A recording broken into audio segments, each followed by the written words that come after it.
लाली लाली होटवा से चुअतावे लाली ए लाली लाली होटवा से चुअतावे लाली लाली लाली होटवा से चुअतावे लाली अमर पाली रे मन करे काच देना खाली अमर पाली रे मन करे काच देना खाली गोरे गोरे गाल जैसे दूधवा के छाली गोरे गोरे गाल जैसे दूधवा के छाली अमर पाली रे मन करे काच देना खाली अमर पाली रे मन करे काच काच काच हाँ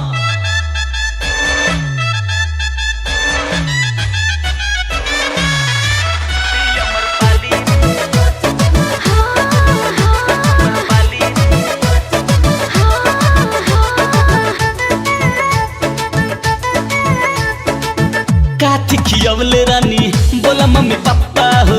गट से गटकली का भैल गोल गप्पा हो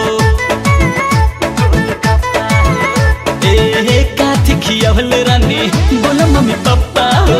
गट से गटकली का भैल गोल गप्पा हो चीखे खातिर काहे तू अड़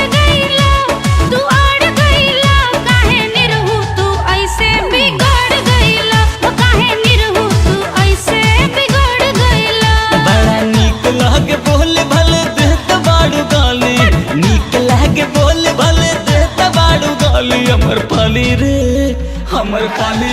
मन करे गाछ देना खाली अमर पाली रे मन करे गाछ गाछ गाछ खाली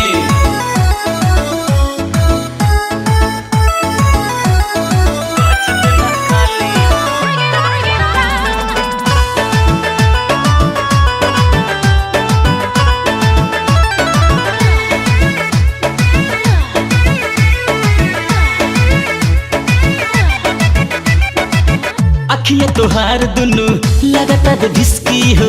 जान लल कहियो हमर लागे बड़ा रिस्की हो ए मैडम अखिया तोहार दुनु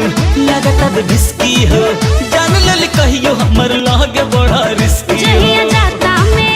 जहिया जाता में बबुआ जता जइबो टूटल खुदी के जैसन छिटा जइबो टूटल खुदी के जैसन छिटा जइबो मान हरिया त तोहर देख हरियाली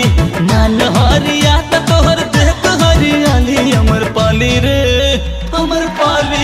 मन करे गाछ देना खाली अमर पाली रे